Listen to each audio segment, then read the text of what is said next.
Hello दोस्तों, तो आज हम शुरू करने जा रहे हैं क्लास 10 साइंस का सबसे पहला चैप्टर रासायनिक अभिक्रियाएं एवं समीकरण। ये लेक्चर स्टार्ट करने से पहले मैं आपको एक बात बता दूं, जो तुम्हारे स्कूल का एग्ज़ाम होता है या बोर्ड के जो भी एग्ज़ाम होते हैं, इस चैप्टर से एक भी क्वेश्चन मेरे लेक्चर से बाहर नहीं आ सकता। ऐसा भाई मैं इसलिए बोल रही हूँ क्योंकि ये कोई वन शॉट लेक्चर नहीं है। इसके अंदर पूरी एनसीईआरटी होगी, सारे क्वेश्चन होंगे, ढेर सारे प्रीवियस ईयर क्वेश्चन होंगे। फुल कॉन्फिडेंस के साथ में इस लेक्चर को शुरू करो। शुरू करने से पहले नीचे कमेंट में भर देना आई विल विन। अगर अभी भी कॉन्फिडेंस नहीं है तो अपने आप से बोलो, जो आज सपने में है कल वो हकीकत में होगा, और जो आज अपनी औकात में नहीं है कल वो अपनी जेब में होगा। तो चलिए इस कॉन्फिडेंस के साथ में लेक्चर को शुरू करते हैं। हमारे आज के चैप्टर का नाम है रासायनिक अभिक्रियाएं एवं समीकरण। इस चैप्टर को समझने के लिए पहले हम रासायनिक अभिक्रिया को देखते हैं। रासायनिक अभिक्रिया को समझने के लिए हम अपनी डेली लाइफ से कुछ एग्जाम्पल देखते हैं। आपने देखा होगा गर्मियों के दिनों में जब दूध को ऐसे छोड़ देते हैं तो कुछ टाइम के बाद में दूध से दही बन जाता है, या फिर लोहे का कोई भी सामान हो, जैसे तसला हो गया, कील हो गई लोहे की, तवा हो गया, जब ऐसे ही खुला पड़ा रहता है तो उसके बाद में उस पर जंग लग जाता है। इन एग्जाम्पल से हमें ये समझ में आता है कि जो पहले पदार्थ था अब वो पहले जैसा नहीं रहा है, वो नए पदार्थ में बदल चुका है। क्योंकि जो दूध से दही बनी है, दही वापस से दूध में दही का दूध नहीं बन सकता है, और जो लोहे के सामान पर जंग लगा है, जंग से वापस लोहा नहीं बनाया जा सकता। तो इससे हमें यह समझ में आता है कि रासायनिक अभिक्रिया हुई है। तो रासायनिक अभिक्रिया को और भी अच्छे समझने के लिए हम एक्सपेरिमेंट फर्स्ट को देखते हैं। पहले एक्सपेरिमेंट में तो एक्सपेरिमेंट को समझने के लिए मैग्नीशियम रिबन का, जो मैग्नीशियम धातु होती है उसका रिबन 3 से 4 सेंटीमीटर लंबा लेंगे, और जो रेगमाल होता है ना, जिससे हम जंग साफ करते हैं, जंग को हटाते हैं, उस रेगमाल से इस रिबन को साफ कर लेंगे। क्यों करेंगे साफ? क्योंकि जो मैग्नीशियम धातु है ना एक, तो उसके ऊपर भी जंग लग जाता है। उस जंग और गंदगी को हटाने के लिए हम इसको रेगमाल से साफ करते हैं। उसको चिमटे से पकड़कर अब इस रिबन को आग किलो में लेकर जाएंगे। तो जलने के बाद में जो मैग्नीशियम है उसकी राख बन जाएगी। तो जो ये राख है ये सफ़ेद कलर की होती है। उसके अंदर राख को हम किसी उसमें बर्तन में इकट्ठा करेंगे। वॉच ग्लास में डालकर उसमें पानी घोल लें राख के अंदर। तो अब जो ये राख है इस घोल के अंदर हम लाल लिटमस पत्र को डालकर देखेंगे, तो देखेंगे कि जो ये राख है ना, जो राख का ये घोल है, उसके अंदर जब हमने लाल लिटमस पेपर डाला है तो वो लाल लिटमस पेपर का रंग अब बदल चुका है, लाल से नीला हो जाएगा, जिससे हमें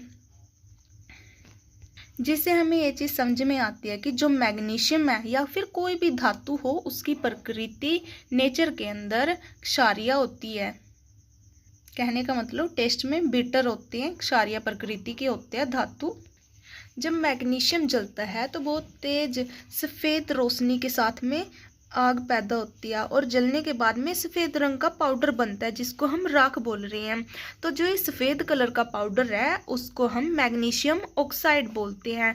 तो नहीं, जब मैग्नीशियम रिबन जल रहा होता है तो उसको आंखों से थोड़ा सा दूर रखें। ये सावधानी बरतनी जरूरी है क्योंकि हमारी आंखों को भी प्रोटेक्ट करना जरूरी है।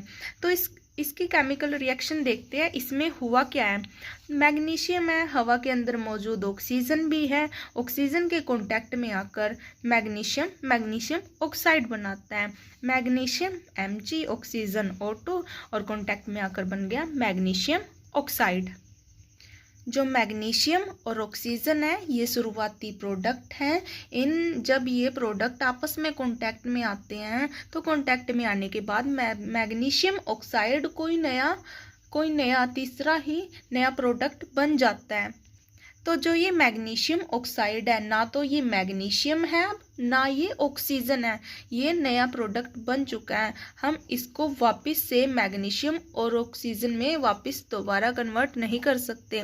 इसलिए इस एक्सपेरिमेंट से हमें ये चीज़ समझ में आती है कि जब भी कोई केमिकल रिएक्शन होगी तो नया प्रोडक्ट बनेगा और उसको वापस रिवर्स नहीं किया जा सकता, वापस से उसी प्रोडक्ट के अंदर हम उसको कन्वर्ट नहीं कर सकते। अब हम एक्सपेरिमेंट 2 को शुरू करते हैं। एक्सपेरिमेंट 2 को शुरू करने से पहले मैं आपको बता दूं कि ये मेरे अपने खुद के हैंड रिटन नोट्स हैं। आप इनको एक बार पढ़कर देखिए, आपको सब समझ में आएगा।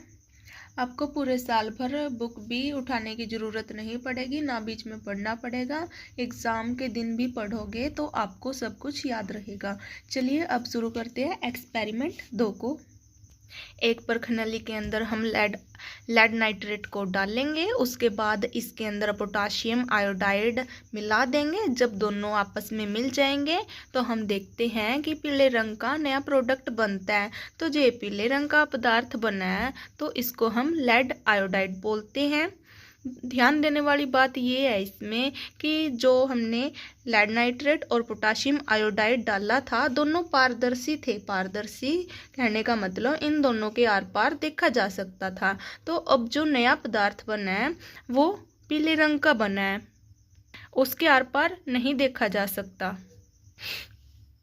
इस उदाहरण से हमें यह चीज़ समझ में आती है कि जब भी कोई रासायनिक अभिक्रिया होगी, कभी तो नया ठोस पदार्थ बनेगा और या फिर कभी रंग में भी परिवर्तन दिखाई दे सकता है, रंग में भी चेंज हो सकता है। अब हम एक्सपेरिमेंट 3 को देखते हैं। इसमें क्या करेंगे, हम शंकु के आकार का, शंकु जैसे होता है ना सोपटी की शेप का, वो उस फ्लास्क के अंदर, शंकु के आकार के फ्लास्क के अंदर जिंक के छोटे छोटे दाने डाल देंगे। उसके बाद में इसके अंदर हम पतला करके हाइड्रोक्लोरिक अम्ल डाल देंगे। तो जैसे ही दोनों आपस में कांटेक्ट में आएंगे तो हाइड्रोजन गैस के बुलबुले बनने शुरू हो जाएंगे। तो अगर आप इस फ्लास्क को छू कर देखोगे तो आपको ये चीज़ पता चलेगी कि नहीं फ्लास्क गर्म हो गया है।